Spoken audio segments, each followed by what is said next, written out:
They said the war would pass them by. But in ElFasher, each sunrise arrived quieter than the last. Shops closed early, birds stopped nesting in the burned trees, and families whispered more than they spoke. The city was surrounded not only by fighters but by fear itself, slow, invisible, patient. And beyond the desert horizon, satellites caught the first smoke long before the world cared to look. The siege didn't begin with gunfire. It began when roads vanished. Trucks that once carried grain and medicine stopped coming, and the markets turned hollow. Neighbors shared their last bags of flour under candlelight, measuring hope by handfuls. Every rumor of help from the outside felt smaller than the hunger in their stomachs. When the radios finally went silent, the city learned the cruelest sound of all: nothing. Months blended into seasons. Children learned to count days by explosions in the distance.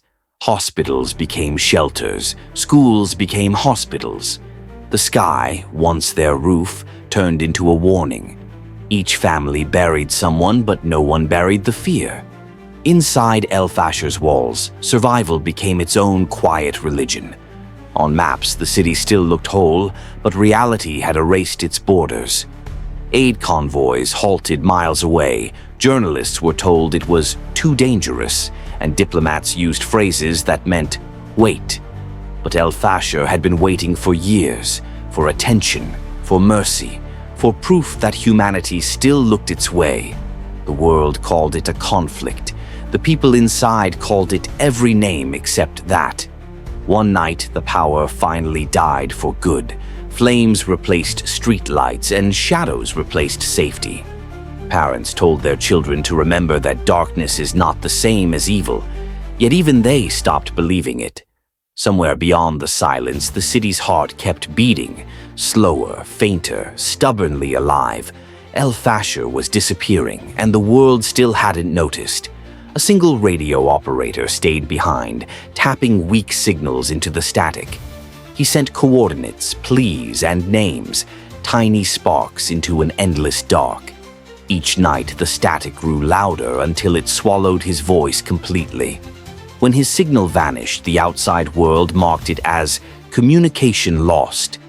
Inside ElFasher, it was called the day hope stopped speaking. Press conferences replaced rescue missions. Governments wrote statements polished with sympathy and distance.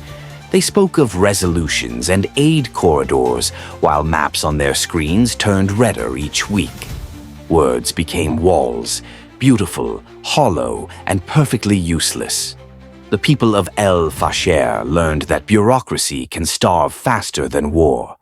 In courtyards once filled with laughter, children now played with pebbles, tracing imaginary roads to freedom. They spoke softly about water, about the taste of fruit they barely remembered. Mothers told stories of rivers to keep thirst from feeling permanent. Even play became survival, pretending there was still a world beyond the walls. Childhood in ElFasher lasted only until the next explosion. Some refused to leave. The teachers, the doctors, the ones who thought staying made them brave. They recorded everything on fading notebooks, dates, faces, the slow erosion of a city. They believed history might save what compassion could not, but every page they filled felt heavier than the last. To witness became its own form of punishment and duty. Then one morning, even the distant thunder of war stopped. No planes, no shouting, only the sound of wind passing through broken windows. People didn't celebrate, they waited. Dust rolled in from the west, swallowing what was left of the streets. The sand carried whispers, names, prayers, fragments of songs that no one finished singing. The city exhaled slowly, as if afraid the wind might carry away its last heartbeat. In that haze, buildings looked less like ruins and more like memories refusing to fade. ElFasher had learned to breathe quietly so the world wouldn't hear it dying. Across the desert, journalists tried to reach the city, but every road ended in silence. They filed stories built from satellite images and rumors, truth seen from miles above. For them, ElFasher was just a dot surrounded by smoke. For the people inside, it was an entire universe shrinking by the hour. History would later call it the Forgotten Battle. They called it Tuesday. Inside makeshift shelters, old men whispered prayers for rain that never came. The sound of faith filled the air like dust, everywhere, invisible, choking. They didn't ask for victory, only that the morning light still find their doors. Some began carving verses on broken walls, believing stone might remember when flesh could not. Even silence became sacred in ElFasher. A narrow path opened toward the desert, and hundreds tried to follow it. They walked beneath a sun that judged them without mercy. Each mile took something: water, strength, family. Behind them, the city shrank into a blur of smoke and memory. Those who looked back swore the horizon was crying. A teacher wrote one last letter on torn notebook paper. To whoever finds this, tell them we were here. Tell them we dreamed. She folded it carefully, though there was no envelope, no address, no mail. Maybe the wind would carry it. Maybe history would. Hope in ElFasher learned to travel without destination. Days turned into shadows, and shadows into ghosts. People no longer counted time in hours, but in silences between fear. Every knock on a door carried the weight of 1,000 possibilities: food, death, or nothing at all. Mothers stopped asking when it would end. They only asked if their children still dreamed. Hope became a language spoken quietly, like a secret no one trusted anymore. Even the dogs stopped barking. Even the wind learned to tiptoe through the ruins. It wasn't just a siege. It was a slow erasing of sound, color, and faith. ElFasher had become a lesson the world refused to learn. From far away, people watched, glowing screens showing tiny, moving dots. Newscasters spoke in calm voices about developing situations, then cut to commercials. The world had turned suffering into background noise. ElFasher became a trending word for a day, then faded beneath celebrity scandals. Those inside the city had begged to be seen. Those outside had learned to scroll past pain. History is cruel that way. It doesn't forget quickly. It forgets quietly. And in that quiet forgetting, a city was left to die in plain sight. Everyone saw it coming. No one stopped it.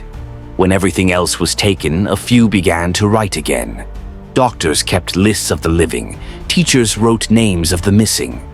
A young boy carved verses into a wall, promising to remember those who couldn't speak. It was history written by survivors, not victors. They knew no monument would ever be built, no anthem ever sung. But ink and stone became the city's last defense against oblivion.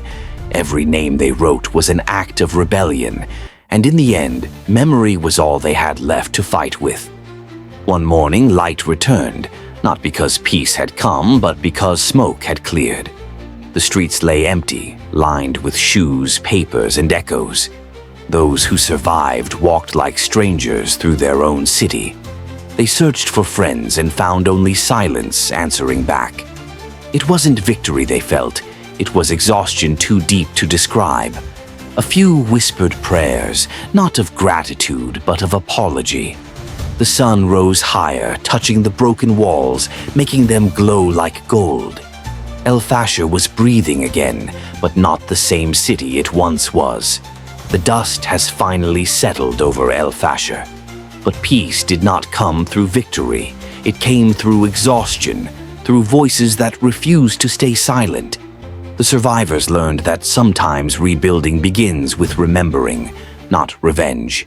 They began to tell their stories again, one truth at a time, refusing to let the world erase them. The problem was never that no one knew. It was that everyone waited for someone else to act. In the end, silence became the greatest accomplice. Yet within the ruins, something extraordinary remained. Humanity itself. A doctor reopened a clinic with broken tools. A teacher gathered children under a tree and taught them words for hope in every language she knew. And the boy who carved names on the wall returned, tracing his own handwriting and whispering, "We are still here." ElFasher became a symbol not only of loss, but of warning. That waiting for others to care is how history repeats its worst mistakes. The question is no longer what happened there, but what we choose to do now. Because the next forgotten city will only exist if we allow it to. If stories like this matter to you, if truth, memory, and humanity matter, then help keep them alive. Subscribe to Crimson Curators History, where every forgotten story finds its voice again.